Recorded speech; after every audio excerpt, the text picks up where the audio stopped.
Greetings and welcome to Growth Hacking Secrets. I'm your host Mohammed Siddique from Atlanta, Georgia, and the co-author of New Success Secrets available on Amazon. On this episode, we have a special guest, Laurie Barkman. Laurie is a certified value builder advisor, podcast host, and Vistage speaker. Please join me to give a warm welcome to our guest, Laurie Barkman. Laurie, welcome. Hey, thank you so much, Siddique, for having me. Yeah. Let me start with this. Where were you? What happened? Who you were surrounded with that inspired you to do what you do today? Yeah, I'm in Pittsburgh, Pennsylvania. I've been here about 20 years. I grew up in upstate New York.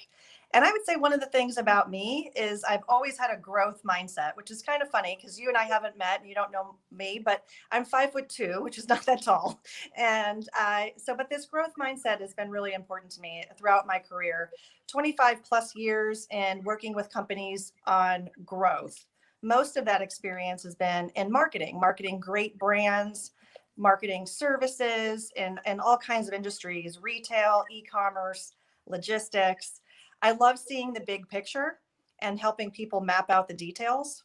I'm a former CEO of a $100 million business with an exit and have seen sort of the buy side and the sell side of transactions in privately held companies, which brings me to what I do today.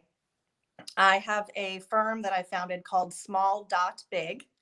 And the mission behind the name, quite simply, is to help people see things from a different lens. And small dot, big dot is if you play pool in the States, we say solids or stripes, but in other countries they say small dot or big dot. So that's the kind of the fun behind the name. And what I do is I work with entrepreneurs to help them grow their business, create value so that one day that company can thrive without them and they've maximized the return on all their hard work and that they're happy in their next transition. So I call myself a transition Sherpa, where I help people transition their company in a way that they're really excited about and they feel rewarded. Wonderful. So after having a nice exit of $100 million company, you are looking forward to something because every owner is looking, oh, I'm going to do this to travel the world, blah, blah, blah. What was your plan? And did you follow through or made some changes to it? Well, again, as somebody with a growth mindset, I'm always looking for my next, and I've been through a lot of career transitions that have all led to amazing things. And so for me, I did take a little bit of time to think about what I wanted to do, but I did dive right into going into mergers and acquisitions and working in a private equity firm. And that for me, was I didn't take a year off or anything like that. I didn't want to. And this was a number of years ago. So I was even younger than I am today. We all think we're young, but I was even younger about 7 years ago. And yeah, no, I think for me, I've always wanted to do something entrepreneurial, but I never had the risk profile. And having that experience gave me I guess you could call it sort of life freedom to make some choices about that. And that's something I've been really excited about for the last 2 years is working on this business. Mhm. Yeah, wonderful. So what are the top three things were on your mind after having exit in terms of what I'm going to do with this money and what you are going to do yourself and three things. Well, the first thing I think for people is to be mindful of what their goals are and what's important to them. And that's what I talk with people about. And as we think about readiness and about readiness for a transition, sometimes transitions are plopped upon us and we're not really mentally ready. Don't have a plan. Laurie, question is about your own one, not about other people. Oh, okay. Yeah. So for me and my own thing was yeah, so I thought about transition as a way to um, be okay with what I wanted. So that was really the first thing is being clear on what I wanted. And the second thing was giving myself the latitude to spend the time. The it's tough to be an entrepreneur. You have to find the right fit for what you provide value for and really giving thought to that. And so what's tied in as the third thing is I did spend time thinking about what's my vision, what's my mission, what do I want to try to accomplish? Hmm. Wonderful. What are the top three mistakes to avoid Well, I guess mistakes to avoid in what context? I would say mistakes in to in avoid in growing your business? Yeah. in growing your business. I think the number one thing is some people think that they themselves are the value of the company. But the irony is that if you're building a company that cannot thrive without you, you're building a worthless company. So that's probably one thing. I think the second thing is not understanding what value proposition you bring to the market, who your customer is, and what problem you're solving for them. And then the third thing is not differentiating. And so as you figure out what your value prop is, it's good to be clear on that, but then it's also good to be different and distinct and building what's called a competitive moat around your business. What is your greatest failure story? What did you learn and how did you recover from it? One time I went to a Dale Carnegie class, which was about public speaking and connecting with people. And during breaks, we would talk in the hallway. I had a conversation with a woman. I distinctly remember it. Nothing remarkable. But during the session, people give feedback. So you give a presentation, they give you feedback anonymously on index cards. And one of the index cards had said, when I speak with her, I think she's looking through me. And that really made me look in the mirror pretty hard. I knew exactly what she meant. I knew who answered it. I just had a feeling, and it was fine. I completely appreciated her response because I'm the kind of person whose wheels are always turning. And yes, my brain was probably moving on to the next thought while I was talking to her. And so while I was looking at her, I wasn't as present as I could have been. And so that this was gosh, probably 15 years ago. And that has stayed with me all these years, that's a really important thing, to be present, not just in conversations with people so that they feel important and heard, but that also for me to be present wherever I am and not always be rushing around to the next thing or the next thought. How did you recover from this?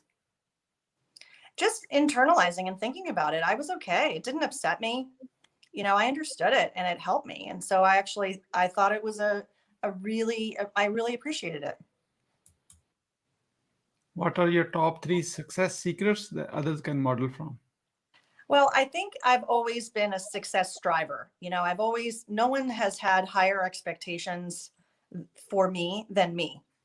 And I think for my life and kind of where I've gone in my career, I've tried to have a plan, I guess would be the first thing, and sitting down and thinking and spending that time and writing it out.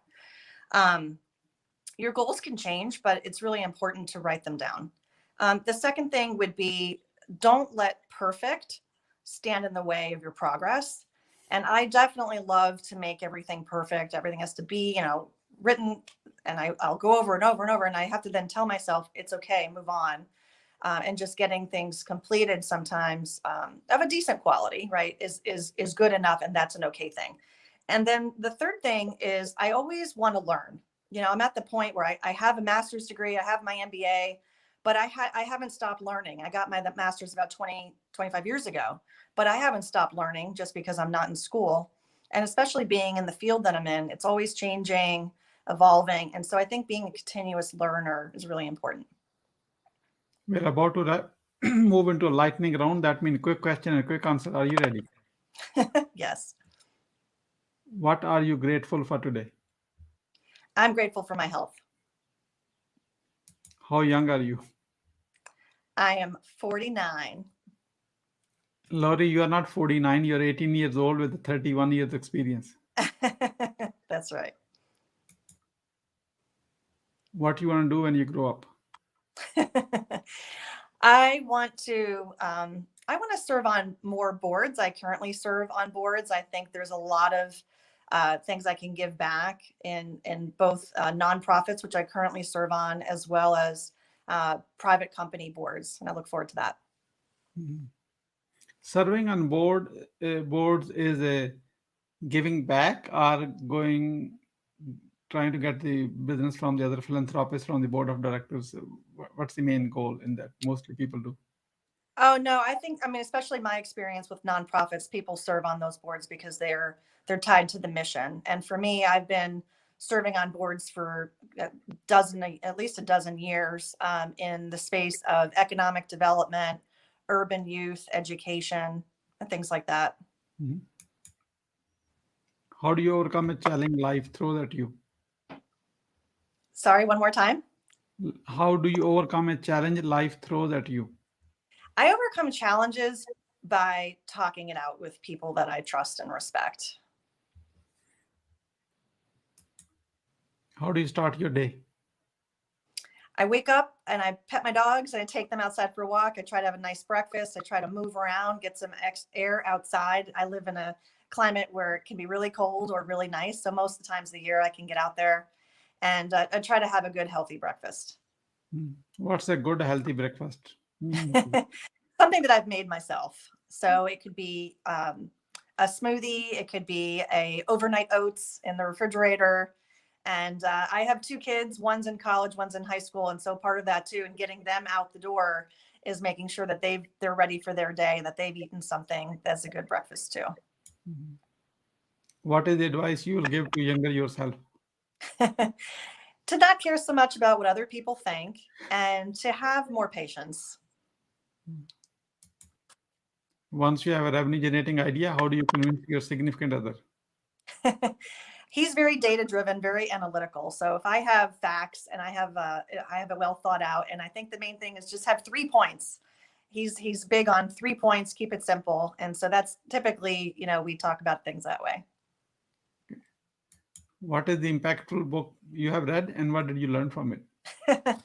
This is called the Dao of Pooh, written by Benjamin Hoff. I read it when I was a senior in college, which is many moons ago now.